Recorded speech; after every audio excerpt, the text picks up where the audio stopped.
May tanong lang po ako.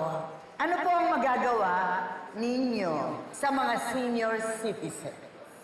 Alam niyo po, mahal na mahal ko ang mga senior citizens ng Calabari. At gusto ko pong ma-enjoy nila yung sunset years nila. At isa po, gusto ko silang mabigyan ng libreng health care at recreational activities like bingo po, ballroom dancing, at gardening at life planning consultation.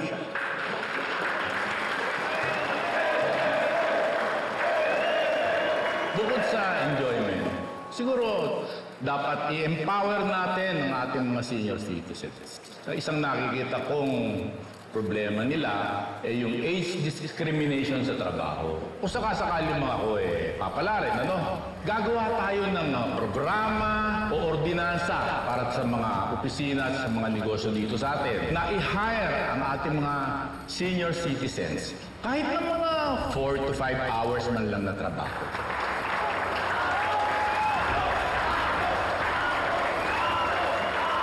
Kapag nabigyan natin sila ng trabaho, maipaparamdam natin sa kanila, sila ay nabibilang pa rin sa ating komunidad at meron silang naiaambag sa ating lipunan. At kapag sila malapit na maging official na senior citizen talaga, bibigyan natin sila ng retirement planning. Libre yun, and financial literacy para makampante sila at talagang ma-enjoy nila ang kanilang senior years.